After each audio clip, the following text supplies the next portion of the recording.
Hello दोस्तों, एक बार फिर से स्वागत है आपका हमारे YouTube channel Sikar study point पर। आज हम बात करेंगे 30 महत्वपूर्ण प्रश्नों की। इसमें से सबसे ज़्यादा आपको प्रश्न देखने को मिलेंगे वो रहेंगे उत्तराखंड के, लगभग 16 से 17 प्रश्न। 6 से 7 प्रश्न रहेंगे हिंदी के, बाकी जो बचे प्रश्न वो रहेंगे जीके के। तो आप वीडियो को अंत तक ज़रूर देखिएगा और 30 में से आपका स्कोर कितना रहा ये भी आप कमेंट बॉक्स में ज़रूर बताइएगा। और आज आपका प्रश्न है दोस्तों, आज आपको बताना है लखवाड़ बांध परियोजना के बारे में। लखवाड़ बांध के बारे में आज आपको बताना है। लखवाड़ बांध पहली बात किस नदी पर है और मेगावाट आपको बताना है, और इसको राष्ट्रीय परियोजना कब घोषित किया गया था, किस जनपद में है।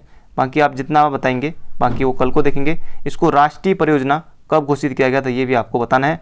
बताना आपको आज लखवाड़ बांध के बारे में। अब बात करते जो कल का प्रश्न था उसकी। कल का जो प्रश्न था दोस्तों वो था नगर निगम को लेकर, और नगर निगम के बारे में। उत्तराखंड में 8 नगर निगम है, जिनमें से 5 गढ़वाल मंडल में, 3 कुमाऊं मंडल में। देहरादून सबसे बड़ा और सबसे पुराना, इन्होंने सारा सब कुछ बताया हुआ है। देहरादून 2003 में बना, हल्द्वानी 2011, हरिद्वार 2011, रुद्रपुर 2013, काशीपुर 2013, रुड़की 2013, ऋषिकेश 2017, कोटद्वार 2017।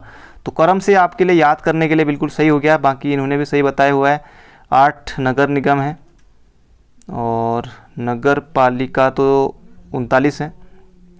8 नगर निगम है। 2003 में देहरादून नगर निगम सबसे पुराना सबसे बड़ा नगर निगम, और बाकी उसके बाद कोटद्वार ऋषिकेश 2017 में। तो लगभग दोस्तों इनको याद कर लीजिएगा, एग्जाम में यहाँ से प्रश्न बनता है। तो लगभग सभी ने सही उत्तर बताया हुआ। और खतलिंग ग्लेशियर से भिलंगना नदी निकलती है, तो ये भी बहुत बार एग्जाम में आता है खतलिंग ग्लेशियर। उत्तराखंड में नगर निगमों की संख्या 8 है, तो ये 8 नगर निगम आपको बिल्कुल याद रखने हैं। और 1 लाख से जो ऊपर जनसंख्या होती है तब नगर निगम बनता है, और 8 नगर निगम है, तो ये भी आपको बिल्कुल याद रखना है। 8 नगर निगम में देहरादून 2003। तो लगभग सभी ने सही उत्तर इसका दिया हुआ है। 1972 में केंद्र ने मंजूरी दी थी। 1978 से टिहरी बांध का निर्माण शुरू किया गया था। भूकंप वाला एक एग्जाम में आया हुआ था यूके पीएससी के द्वारा, तो उसमें ये प्रश्न आया था, वही प्रश्न मैंने बताया था। तो अब बात करते हैं आज के महत्वपूर्ण प्रश्नों की। तो शुरुआत होगी हमारी हिंदी से, और हिंदी का पहला प्रश्न है, बहुत बार एग्जाम में आता है प्रश्न, देवनागरी लिपि का विकास हुआ है। तो ये आपको बताना है देवनागरी लिपि का विकास हुआ है, तो इसका सही उत्तर हो जाएगा ब्राह्मी लिपि से। तो ब्राह्मी लिपि से देवनागरी का विकास हुआ है। और कई बार आता है कि हिंदी किस लिपि में लिखी जाती है, तो देवनागरी, जो भी हमारी कुमाऊनी गढ़वाली ये सब है तो सब देवनागरी। तो नेपाली भी देवनागरी। तो इसका सही उत्तर हो जाएगा हमारा ऑप्शन नंबर डी। हिंदी का जो विकास हुआ है, देवनागरी लिपि का विकास हुआ है वो है ब्राह्मी से, ऑप्शन नंबर डी। अगला प्रश्न है, दिए गए विकल्प में से चीर शब्द का समानार्थी आपको बताना है। चीर, तो चीर का हो जाएगा, चीरना मत, ये नहीं करना है। चीड़ भी नहीं होगा, चीड़ वृक्ष, तो ये हो जाएगा चीर का हो जाएगा वस्त्र। चीर, वस्त्र, वसन, कपड़ा, ये सब हो जाएगा ऑप्शन नंबर बी वस्त्र का। अगला प्रश्न है, कामायनी किस युग की रचना है। तो ये आपको यहाँ पर बताना है। कामायनी, पहली बात कामायनी किसकी रचना है, तो जयशंकर प्रसाद। तो जयशंकर प्रसाद आप सभी को पता है कि जयशंकर प्रसाद छायावाद से, तो छायावाद ऑप्शन नंबर डी में है। तो छायावाद से संबंधित है जयशंकर प्रसाद। छायावाद में जैसे जयशंकर प्रसाद हो गया, सूर्यकांत त्रिपाठी, नला, सुमित्रा नंदन पंत, महादेवी वर्मा, ये सब। तो छायावाद कामायनी जयशंकर प्रसाद की है। आयोग पहले बहुत बार पूछ चुका है कामायनी के बारे में। कामायनी में 15 सर्ग हैं। तो बढ़ते हैं आगे। अगला प्रश्न है, आग लगने पर कुआं खोदना। आग लगने पर, ये कई लोग बोलते भी हैं, मतलब कि आपने इस तरह से बात करते हुए भी सुना होगा, कई लोग बोलते हैं इस तरह का कि आग लगने पर कुआं खोदना। दिए गए विकल्प में से सही लोकोक्ति का अर्थ। अब ऑप्शन से आपको देखना है, विपत्ति आ जाने पर उसका निराकरण करना हो सकता है, व्यर्थ भाग दौड़ करना, तसल्ली से कोई काम करना, या विपत्ति आ जाने पर तुरंत समाधान खोजना।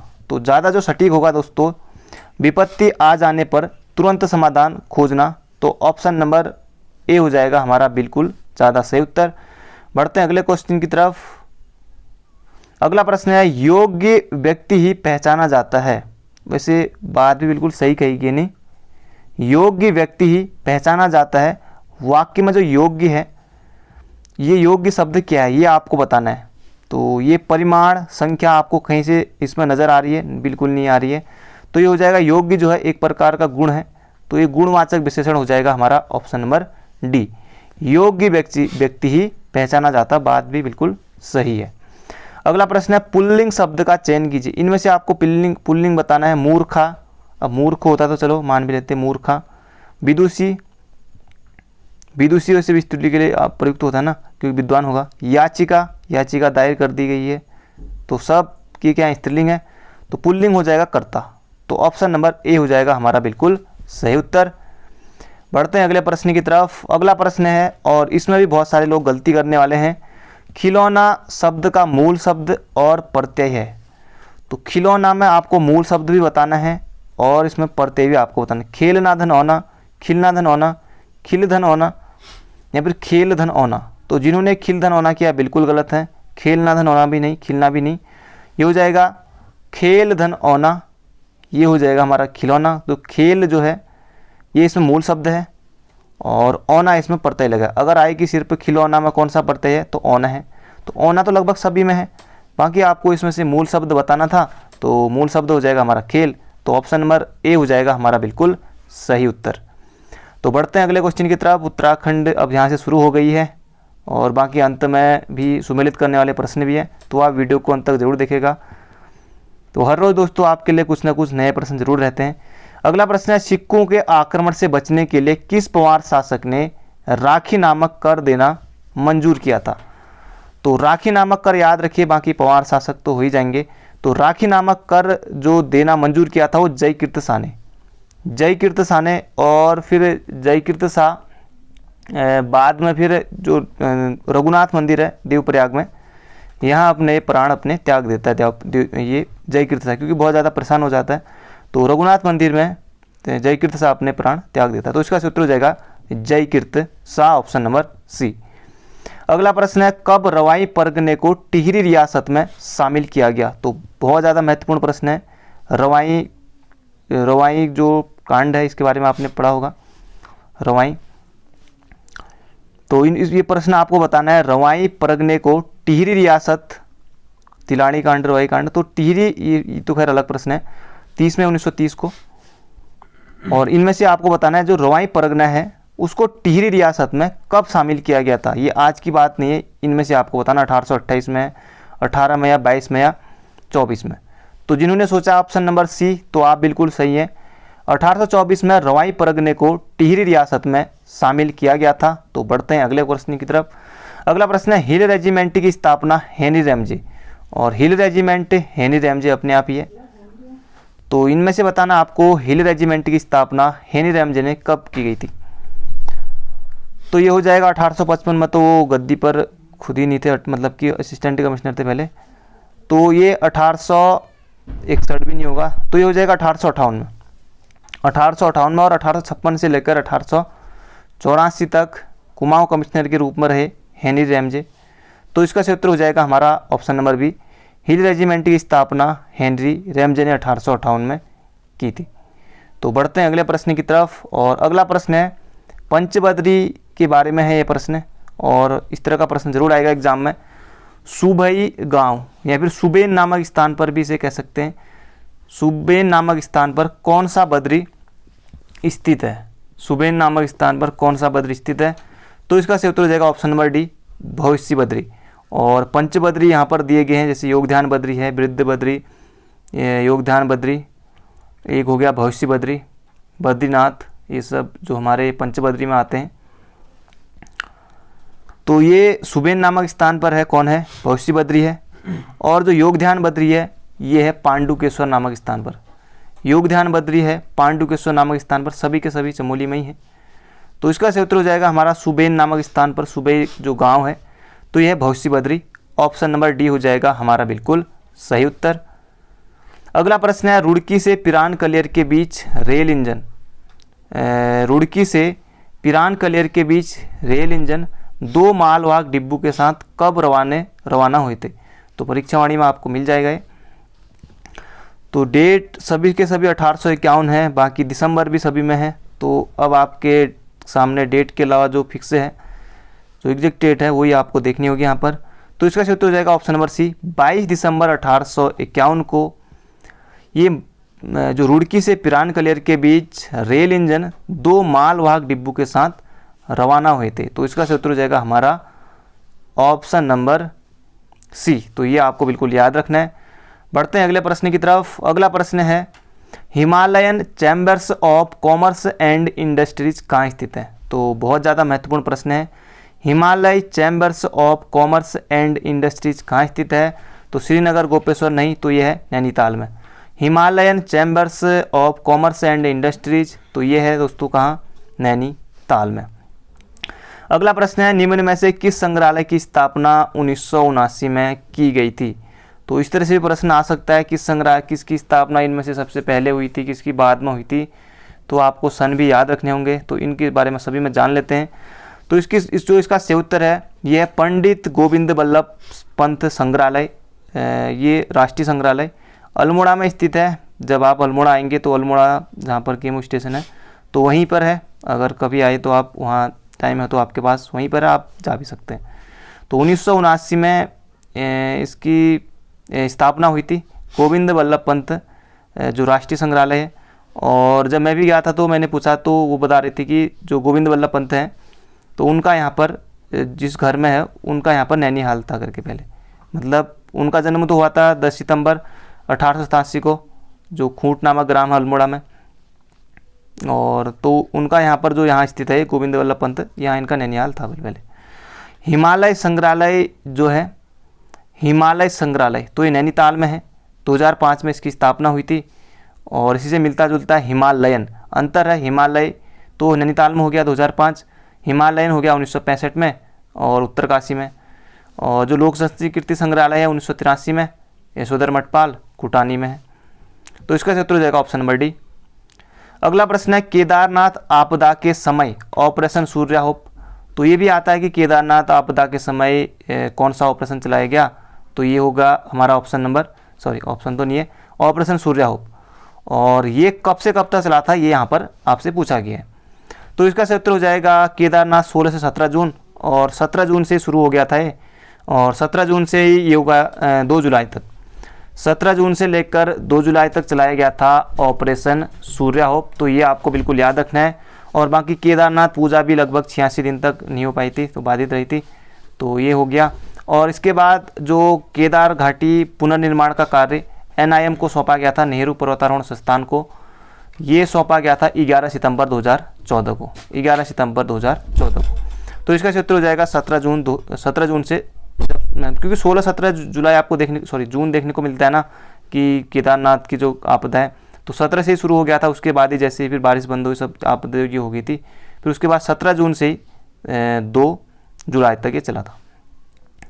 अगला प्रश्न है पिछली बार बंदी रक्षक में पूछा गया था प्रश्न, और बंदी रक्षक का भी फॉर्म आपने नहीं भरा है तो फॉर्म भर लीजिएगा। जौलजेबी मेला नदियों के समागम केंद्र पर स्थित है। अब दोस्तों इतनी सारी वैकेंसी आई हुई है, सभी लोग अब हर कोई सभी ने जैसे बंदरों का भी भरा हुआ है, और वही बंदा पटवारी सभी एग्ज़ाम की अब सभी लोग लगे पड़े हैं। तो आप लोग भी लग जाइए। और सभी लोग, ऐसा भी नहीं है कि बहुत ज़्यादा लोग तैयारी कर रहे हैं, जो लोग पहले और प्राइवेट जॉब कर रहे थे या कुछ इस तरह की, सब कोरोना ने सबको बदल के रख दिया है। तो सभी लोग लगे पड़े हैं। तो जो लोग अभी सही से तैयारी नहीं कर रहे हैं तो आप भी शुरू कर सकते हैं अच्छी तैयारी। तो पिछली बार बंदी रक्षक में और हर कोई लगा हुआ है कि अपना जो इतनी सारी पोस्ट आई हुई हैं उनमें से बेहतर लिया जाए, तो सभी लोग लगे पड़े हैं। तो जौलजेबी मेला ये हो जाएगा भागीरथी नहीं, काली गौरी नहीं, काली गौरी, हाँ काली भागीरथी, काली नहीं, कालियम गौरी, ऑप्शन नंबर सी। तो पिथौरागढ़ में है जौलजेबी, कालियम गौरी। और नेहरू के जन्मदिन यानी कि 14 नवंबर को शुरू होता है, लगभग 1-1.5 हफ्ते तक चलता है। और 1914 से इसकी शुरुआत की थी गजेंद्र बहादुर सिंह ने। तो बढ़ते हैं अगले क्वेश्चन की तरफ। अगला प्रश्न है हमेल है। बस इस तरह से आएगा एग्जाम में, एक शब्द उठा के दे दिया और पूछ लिया कि बस जैसे हमेल है, तो बस इस तरह के 1 नंबर के लिए आपको एग्जाम में देखने को मिलेगा। तो हमेल है सिक्कों की बनी गले में पहनने वाली माला। तो हमेल गले में पहना जाता है और सिक्कों की बनी माला है, ये भोटिया जनजाति में होता है, भोटिया में। तो इसका उत्तर हो जाएगा ऑप्शन नंबर सी। अगला प्रश्न है नर्मदा एवं तापी नदियों के मध्य स्थित है। नदियों के मध्य, तो ये MP में है, तो सतपुड़ा हो जाएगा इसका सही उत्तर। नर्मदा भरंस घाटी से होकर बहती है सब। तो ये हो जाएगा सतपुड़ा श्रेणी से। तो ऑप्शन नंबर बी हो जाएगा हमारा बिल्कुल सही उत्तर, नर्मदा एवं ताप्ती। अगला है, जब दिन और रात की अवधि बराबर होती हैं तो सूर्य की किरणें सीधी पड़ती हैं। तो जब दिन और रात की अवधि बराबर होती हैं तो दिन और रात की अवधि बराबर होती है, तो ये पूछा गया है। तो ये 2 बार ही होता है और इनमें से आपको बताना है। तो ये भूमध्य रेखा पर हो जाएगा, ऑप्शन नंबर बी, भूमध्य रेखा पर 21 मार्च और 23 सितंबर को होता है। तो भूमध्य रेखा पर हो जाएगा, दिन और रात की अवधि बराबर होती है तो सूर्य की किरणें सीधी पड़ती हैं, ये भूमध्य रेखा पर। अगला प्रश्न है, भारतीय उपमहाद्वीप में कृषि के प्राचीनतम साक्ष्य प्राप्त हुए हैं। तो बहुत ज़्यादा महत्वपूर्ण प्रश्न है, आपको खुद ही लग रहा होगा। भारतीय उपमहाद्वीप में कृषि के प्राचीनतम साक्ष्य जो प्राप्त हुए हैं ये हुए हैं दोस्तों मेहरगढ़ से, मेहरगढ़ से, बलूचिस्तान मेहरगढ़। तो इसका उत्तर हो जाएगा हमारा ऑप्शन नंबर डी। अगला प्रश्न है, पिछली बार भी बना था ये प्रश्न, 1-2 साल पहले या 2-3 साल पहले पूछा था आयोग ने। निम्नलिखित में से कौन सी तिथि को मुस्लिम लीग ने सीधी कार्रवाई दिवस, सीधी या प्रत्यक्ष कार्रवाई दिवस भी कह सकते हैं, क्योंकि यहाँ पर जैसे आपने पढ़ा होगा प्रत्यक्ष, तो यहाँ पर सीधी थोड़ा बदल दिया आयोग ने, बस प्रश्न का उत्तर तो वही रहेगा। सीधी कार्रवाई दिवस सुनिश्चित की गई थी तो 16 अगस्त 1946 को। तो सीधी कार्रवाई दिवस 16 अगस्त 1946 को, ऑप्शन नंबर डी हो जाएगा बिल्कुल सही। अगला प्रश्न है, निम्नलिखित में से एक सही सुमेलित नहीं है। नागरिकता भाग 2 में है, बिल्कुल है दोस्तों, नागरिकता जो है भाग 2 में ही है, अनुच्छेद 5 से लेकर 11 तक। मौलिक अधिकार 12 से लेकर 35 तक, भाग 3 बिल्कुल सही है। और राज्य के नीति निर्देशक तत्व, नीति निर्देशक तत्व, तो ये भाग 4 में है। तो ये आई भी की जगह भी आई लिख दिया, तो इस तरह से होना चाहिए था, ये आगे पीछे लिखा है। तो मौलिक कर्तव्य तो भाग 4 के ए में है। तो ये अब इनमें से कौन सा करें, तो ये दोनों लग रहे हैं, लेकिन आप इसे कर लीजिए। तो 51 के ए में है, 51 के ए में, थोड़ा बाकी यहाँ पर जो राज्य है ये राज्य संविधान का भाग, तो जो राज्य के नीति निर्देशक तत्व की बात चल रही है यहाँ पर, जो 36 से लेकर 51 तक है, तो ये भाग यहाँ पर ये होगा 4, भाग 4। तो इसे कर लीजिए यहाँ पर गलत, क्योंकि यहाँ पर थोड़ा दोनों ये उस तरह से हो गया है। तो बढ़ते हैं आगे। अगला प्रश्न है, कौन सी भाषा संविधान की 8वीं अनुसूची में शामिल नहीं है। तो उर्दू है, कई लोगों को लगेगा उर्दू नहीं है, तो उर्दू भी है, हिंदी भी है, संस्कृत भी है, तो अंग्रेजी नहीं है, राजस्थानी भी नहीं है, भोजपुरी भी नहीं है, तो ये सब नहीं है। तो अंग्रेजी हो जाएगा इसका सही उत्तर, ऑप्शन नंबर ए। बाकी 22 भाषाएं हैं, तो कौन सी नहीं है, इस तरह से जरूर आता है प्रश्न। अगला है, भारत सरकार के बजट के कुल घाटे में किस घाटे का सबसे अधिक योगदान है। प्राथमिक घाटा, राजस्व घाटा, आय व्यय घाटा या फिर राजकोषीय घाटा। तो इसका सही उत्तर हो जाएगा राजकोषीय घाटा। भारत सरकार के बजट में कुल घाटे का जो सबसे अधिक योगदान है वो है राजकोषीय घाटे का। अगला प्रश्न है, उत्तराखंड में दुर्लभ वन्य प्राणियों की रक्षा हेतु किसी स्थान अभ्यारण्य के रूप में विकसित किया गया। तो ताड़ी खेत में आपने कोई अभ्यारण्य, रानी खेत, शीतला खेत नहीं, तो आपने बिनसर अभ्यारण्य के बारे में जरूर पढ़ा होगा। 1988 में इसकी स्थापना हुई थी, अल्मोड़ा जनपद में है और लगभग 47 वर्ग किलोमीटर में ये फैला हुआ है। तो ये हो जाएगा हमारा बिनसर वन्य जीव, जो कि कहाँ है, अल्मोड़ा में है। तो ये आपको बिल्कुल याद रखना है। और यूपी के जो एक पेपर हुआ था उसमें देख रहा था मैं, बिनसर के जंगल कहाँ स्थित है, तो वहाँ के पेपर में इस तरह से पूछ लिया गया था। तो बिनसर के जंगल आपको तो भली भांति पता है कि अल्मोड़ा में है, तो ये हो जाएगा अल्मोड़ा में। बाकी आयोग ने अलग तरह से पूछा हुआ प्रश्न है, तो बिनसर हो जाएगा इसका सही उत्तर। 1988 में स्थापना हुई थी। तो बढ़ते हैं आगे। अगला प्रश्न है, उत्तरांचल वर्तमान उत्तराखंड का निर्माण हुआ। तो उत्तर प्रदेश पुनर्गठन अधिनियम 2000 के द्वारा। बाकी 2001 तो करने का मतलब नहीं बनता, 2002, 2003 तो ये तो फिर बहुत दूर है। तो ये हो जाएगा उत्तर प्रदेश पुनर्गठन अधिनियम 2000 के द्वारा।